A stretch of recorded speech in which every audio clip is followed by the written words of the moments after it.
திமுக, அதிமுக, பாஜக கூட்டணிகள் முடிவாகவில்லையா, கட்சிகள் மறுபரிசீலனையா அப்படின்னு ஒரு புதிய கேள்வி கேட்க வேண்டியிருக்கு. என்ன தேக்கத்திலேயே ஸ்டேல்மேட்லயே நிக்குது ஐயா, கராரா இன்னும் அறிவிப்பு வரலையே ஐயா ஏன்னு கேட்காம பொதுமக்கள். ஆனாலும் திமுக கூட்டணி ஓரளவிற்கு அவங்க ஸ்ட்ராங்கா இருக்காங்க அப்படிங்கிற மாதிரி உறுதியான நம்பிக்கையை ஏற்படுத்தி கொண்டே இருக்கிறது திமுக கூட்டணி பேச்சுவார்த்தையில. சரி, ஏன்னு கேட்டா காங்கிரஸ் தானே மெயின் கட்சி. ஆமா, அந்த காங்கிரஸ் தமிழ்நாடையும் புதுச்சேரியும் சேர்த்து அவங்க கேட்காங்கன்னு வரும்பொழுது போன முறை 9 + 1 10 என்பதாக வந்துச்சா? இந்த விடம் 15 ஆரம்பிச்சாங்களே, 15 12 இல்ல, அவங்களுக்கு 7 தான் கொடுக்க போறாங்க, அவங்களுக்கு 8 தான் கொடுக்க போறாங்க, +1 வேணா கொடுப்பாங்க இப்படிலாம் சொன்னாங்களா? அதெல்லாம் ஒண்ணும் கிடையாதுங்க. கண்டிப்பாக 9 என்பது காங்கிரசுக்கு உறுதியா கொடுக்கும். தொகுதிகள் மாறும், அவ்வளவுதான்.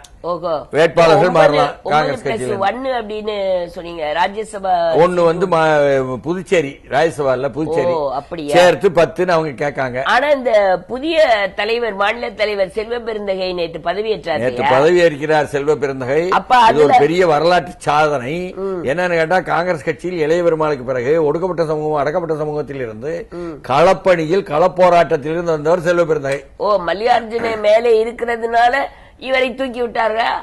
இவருக்கு இவருடைய ஆழமான அகலமான அவருடைய நடைகளுக்கு அங்கீகாரம் கிடைச்சிருக்கு.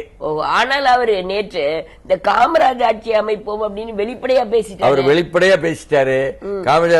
காமராஜ் ஆட்சியை அமைப்போம். என்ன, காங்கிரஸுக்கு குறிக்கோள் அதுதான். அதுல தெளிவா இருக்கும். காங்கிரஸ் பேரியக்கம், காங்கிரஸ் பேரியக்கம்னு தெளிவா சொல்லிட்டாரு. அப்படினால திராவிட கட்சிகளுக்கு கொஞ்சம் முணுமுணுப்பு தான். திமுக தலைமைக்கு கூட ஒருத்தர் முகத்தை பாத்துக்கிறாங்க. ஆனா ஏன்னு கேட்டா, செல்வ பெருந்தகை மு.க. ஸ்டாலினுக்கு மிகவும் நெருக்கமானவர் என்ற கருத்து நாடு பூரா இருக்கும் பொழுது இவர் கராரா காங்கிரஸ் நிலைப்பாட்டில் நின்று பேசிட்டாரு என்பதுதான் அதில் உள்ள பேச்சு.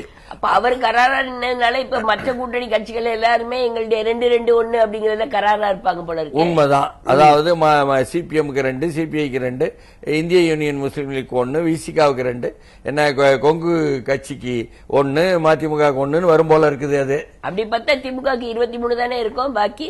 ஆமா, அப்படித்தான் வரும். போன முறை 20 திமுகவிலும் 4 திமுகவினுடைய சின்னத்தில் மற்றவர்களும் நின்னாங்க.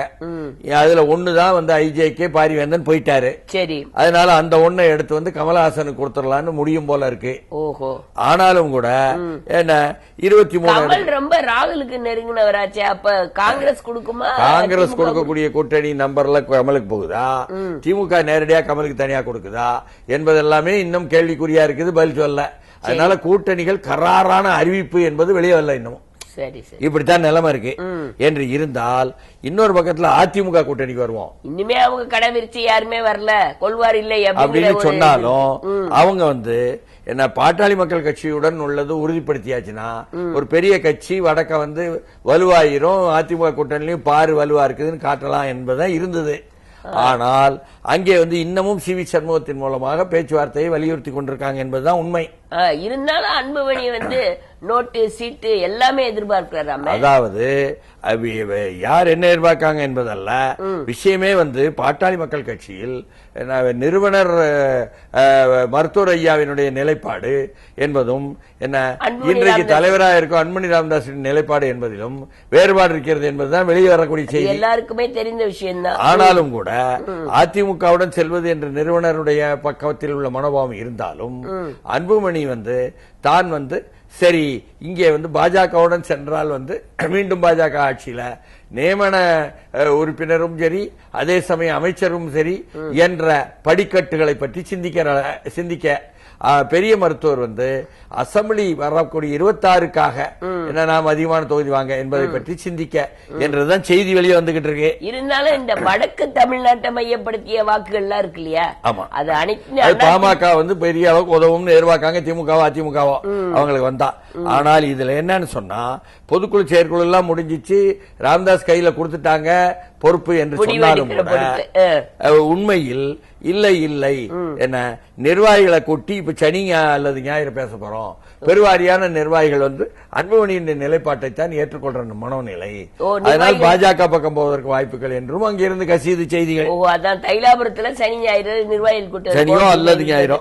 அப்போ எப்படியும் வடக்கு தமிழ்நாட்டுல திமுகவும் அதிமுகவுக்கும் உள்ள போட்டியாக மாறிடும். ஏன்னா பாஜக கூட பாமக போச்சு என்று சொன்னால், இதே நேரத்துல சட்டமன்றத்தில் என்ன நடந்திருக்குன்னு சொன்னா, அங்கே வந்து போய் பேசும்பொழுது ஜாதிவாரி கணக்கெடுப்பு என்று திமுக விவாதம் பண்ணிருக்காங்க பாமகவில் இருந்து கோகாமணி.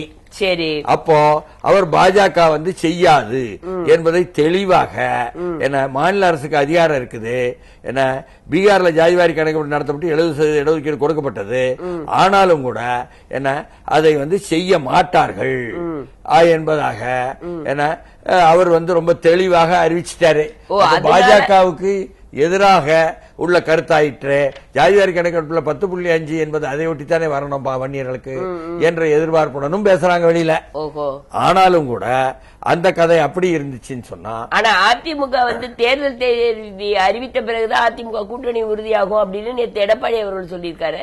அது மட்டும் இல்ல, திமுக கூட்டணி இருந்து கட்சிகள் வெளியேறும், இரட்டை இலையை முடக்க முடியாது, எடப்பாடி பழனிசாமி பேட்டி என்பதாக.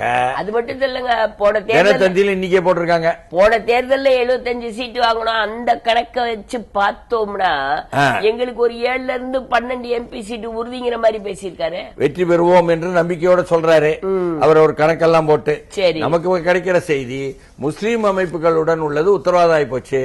சரி, அதாவது SDPIக்கு ராம்நாடு அல்லது வேலூர் கேட்காங்க என்று ஒரு செய்தி இல்ல, அன்சாரி தலைமையிலான பாஜகவுக்கு மயிலாடுதுறை என்பது பிக்ஸ் ஆயிட்டு என்பது இன்னொரு செய்தி.